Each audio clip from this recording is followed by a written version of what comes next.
everyone, I'm back. We're back, and thank you for joining us today for Funday Sunday, our chilled vibe, our discussion session, and our opportunity to just let you know about a couple of more things we've got going on. Bojana, your voice is sounding so good. It better be. It better. Thank you very much. After 2 boxes of antibiotics, I am back. I'm back, girlfriend. Oh my goodness. Seriously, you guys just take care of yourselves out there. I mean, it's probably because I talk too much that my throat got how it got. But anyway, we're back. How was your Christmas? Christmas was good. We exchanged tons of presents, had a really nice roast lunch. Merry Christmas to everyone. Merry Christmas. Merry Christmas. And I'm sure we're all looking forward to Božić because we celebrate all of it. And we're lucky. We're lucky. We get the Catholic Christmas, Orthodox Christmas, the New Year's, Orthodox New Year's, and then we get Slava. Oh my gosh, there's just lots of things to look forward to.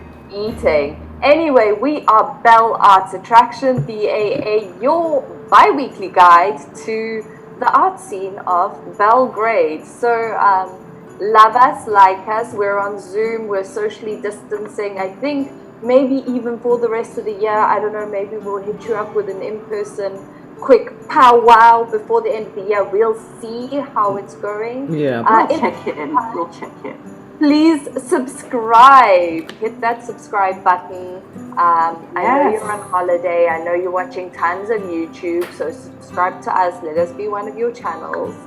And if you hear of anything that's happening, anything cool, exciting, interesting, whether it's a live stream, whether it's a cool exhibition, or anything that we may have missed, do email us at belartattractions@gmail.com or belgradeartnews@gmail.com. Of course, as every Sunday, we have a cool discussion at the end of the show, so stay tuned for that. Today's one is quite fun, I must say myself. But before we get to that, we have 2 events for you. Yeah, and what better theme than New Year's? Now, it's going to be that question, what are you doing for New Year's? I bet nobody's asked you that this year, but we have 2 events that we found for you. One for the very adventurous, and another one for ones that want to play it a little bit more safely from the comfort and safety of their own home. First of all, the first New Year's Eve celebration we've got is by, let's just have a look here, Belgrade Tours. Now, they're organising a tour of 4 nightclubs on the 31st of January. Meet up at Studentski Trg, which is right in the centre of town, at, is it 7:30 p.m? Yes. Yep, you meet there. And then you'll be taken to 4 clubs. It doesn't tell us which ones they are, but there are no waiting in queues. You get VIP entrance, you get a drink. There are so many things involved. There's a professional photographer following you around for lots of cool pictures. And also, if you miss the initial meeting at 7:30 p.m, you can join them at any place up until about 10 or 11 o'clock. After that, they won't be accepting anymore, but you may miss out on the first couple of clubs if you don't meet them at the initial starting point at 7:30.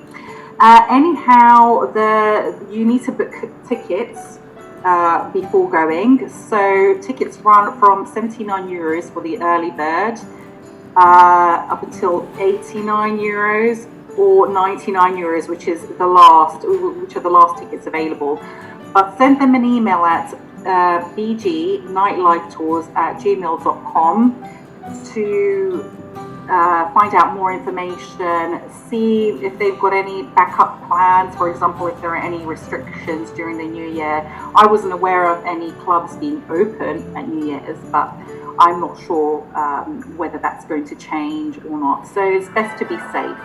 I don't know about nightclubs, but bring on the day clubs, people. Why don't we start partying at 10 a.m. and then finish by 4 p.m. and have it done and over with and then go to bed at 8?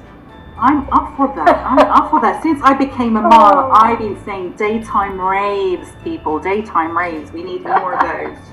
Okay, so what we got for us faith people? Can I tell you? This next one reminds me of that song. Maybe you can sing it for me. Video killed the radio star. What killed the radio star? Video. I thought you said radio killed the radio star. No, video. Now, the reason that that song comes to mind is that, well, there's a New Year's Eve on the Radio Primera.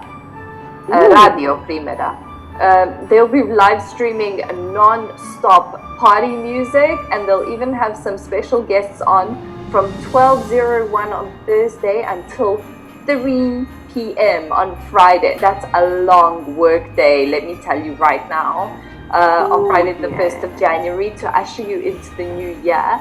You can click the link below to know more about this. Now, this is more my vibe. I'm not gonna lie. Totally. So those are our two events, and now on to our discussion. And this is Nela. She's full of ideas for our discussion. So this was her idea. Now, what we'll be discussing this week is emojis as a language. Are emojis emerging as our new hieroglyphs, a new way of expressing ourselves? Is punctuation now and emojis in? What do you think? That's a good question. But before we start, I'm sure everyone's seeing this masked face on the screen, and we never ever introduce her, but that's our wonderful director who joins us in these conversations. So that is who you're seeing on the screen. Hi, director. Hi, director. Sorry we're so rude. It's okay. She's an emoji. She's an emoji in real life. Yes. The warm emoji. Emojis, yeah? Well, you guys want to talk about emojis as a language and if it's taking the place of punctuation, correct? Can I answer the question? Yes, yeah. I know I asked it, but I'd like to. I've already got my 2 pence piece that I'd like to share.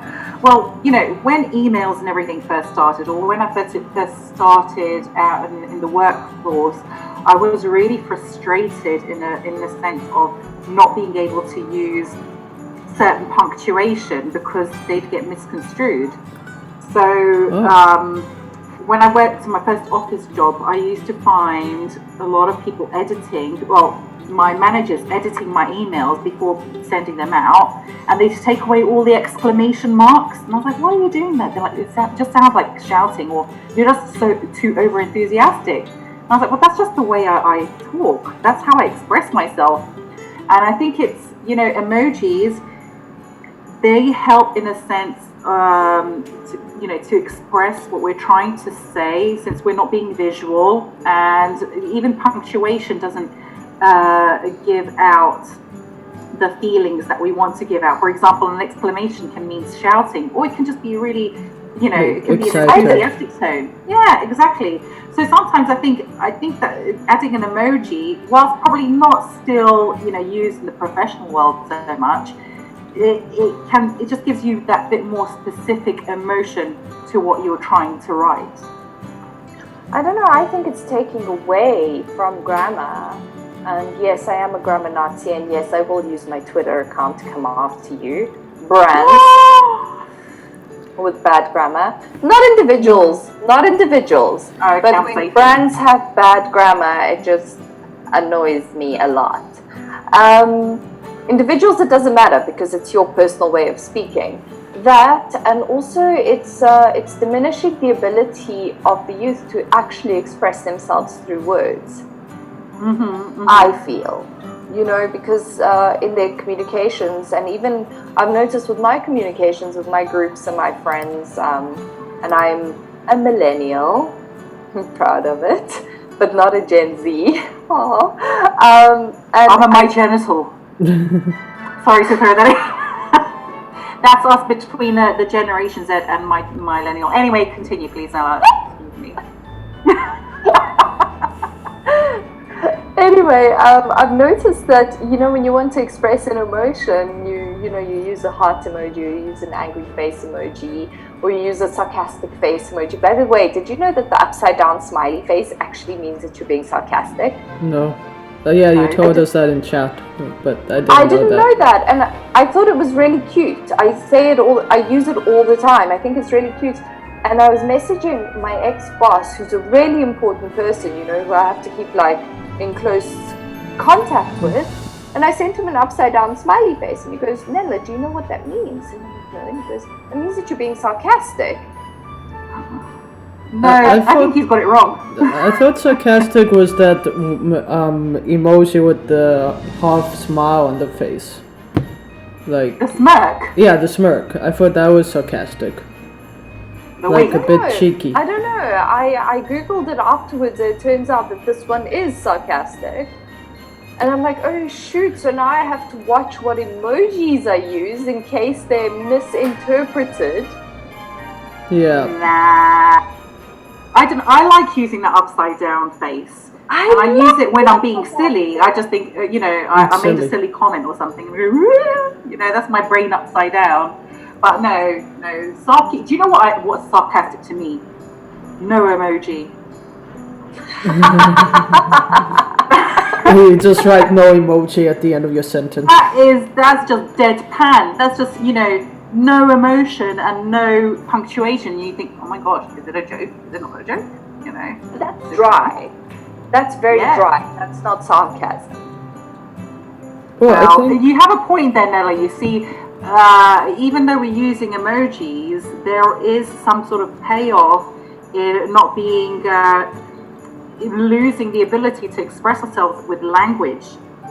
And with proper punctuation. So there is that, but as language does evolve, it is ever evolving, and so is our medium. So are our mediums of expression. But what I found interesting is, have you ever watched any of these emoji films? No. What? I have taste. Yeah. Or you have. Oh, Nina. Says the woman who hasn't watched a single Tarantino. I'm calling you out. On national YouTube. National YouTube. The director that's never watched Tarantino. You kidding me? Oh no, the secret's out now, Nela. You shouldn't have done that. Oh no. But this emoji film, I found it out through my daughter. She as with any kids, they love finding myriad of YouTube crap. But this was really cool. It was like, the story of the Lion King, just in emojis, and someone actually just did the whole story of the Lion King with the emoji pad, and it's really, really, really cool. You totally get the whole film. But I wonder if you would get it if you never knew the story beforehand, or it's just kind of reconfirming the story in your head. Well, I want to. Images. You brought up that emojis are equivalent to hieroglyphics. Do you think it will ever come because hieroglyphics are just pictures, do you think emojis will ever become like that, where we don't use words at all, we just send pictures to each other, we know what we're saying, like the Lion King story? I think that we already are there in a way. I mean, sometimes an emoji is just... have you ever, had a friend send you something really funny, and then you send back a particular emoji, and they know exactly what you mean by that emoji, or you send a series of emojis like crying, and then a poop emoji or something like that, and they know exactly what you mean. I think that there is, but I think it will be more of like a personal communication. I'm not sure if it's going to be as widespread. But it's interesting. You just, I had a thought. The trailer's just gone. I'm finding. Continue. I'll come back. I'm finding a lot of emojis being used in internal communications with work, like official internal communications channels like Slack, Facebook for Work, etc. So it is making its way into the business world. Also, when you look at LinkedIn, if you look at the Silicon Valley startup founders, those very cool guys, they'll use a lot of those muscle emojis and rocket emojis and explosion emojis when they're commenting on someone else's post or on someone else's article. So it has levels. You know, that's a really cool thing. That could be a research paper, you know, like discover your personality type by the type of emojis that you use. You know, in work or even in your personal life. But what I wanted to say as well, related to emojis, I've noticed also the new generation, they're starting to spell more phonetically. So, you know, just using letters like CU instead of the whole CU thing. Well, And, bye. Sorry, I've got someone leaving the house now. Doesn't realize I'm on a live call. Anyway, yeah, but you know what? Then that kind of reminds me of you know, it's in Serbian. You know, in Serbia we've got the Cyrillic alphabet, which is phonetic and very, very easy to use, and actually a lot easier than the Latin alphabet. So I wonder if Latin will start becoming more phonetic like Cyrillic. And gosh, there's a lot of exciting things happening in language. Well, I think because language is also like linked to culture and stuff, so I'm not sure if it will completely change into phonetic like phone, ph, and whatnot.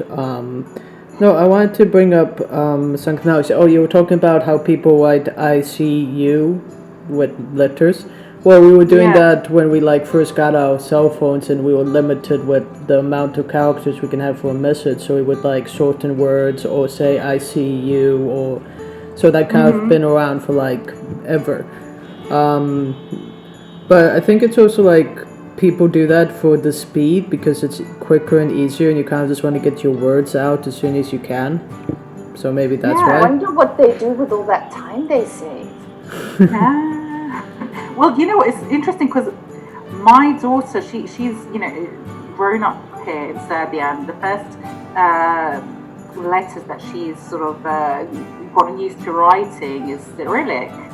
But having watched YouTube, visually she's very used to the English language, and even now she's writing messages on her gamings, and I'm looking at how she's developing without any formal education in English, and she's already writing.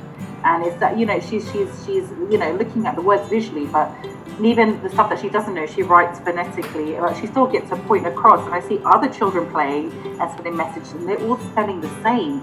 So that's really, really fascinating. Speaking of kids,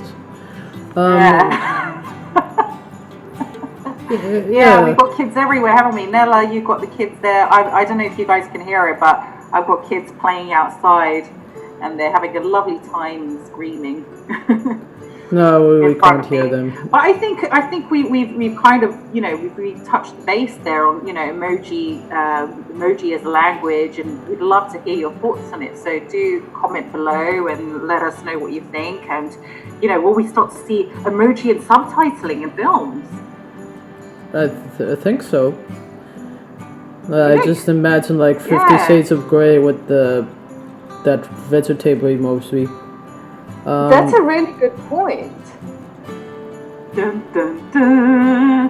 Hey, that's an idea for you know, a new film or something. I wonder if it would actually even help in terms of, you know, like for deaf viewers as well. I don't know. Okay, I suppose subtitling is enough, but I don't know. It may be helpful in that sense, where you know, to communicate to more people. Well, I think when you're reading an emoji, you read it quicker because it's just a picture, so you know what it means. So maybe it would also like speed up the deaf people's times reading, so they don't like read too much. You read it quicker, but it has to be so obvious as to what it means, whereas it's not really obvious, I think. Yes, it is with like a thumbs up, but you know, if you have something like the sarcastic face, for example. Or something that's meant in one way, it can be perceived in many different ways. Whereas words are quite straightforward. Well, I think with emojis, the language of emoji has to develop that it's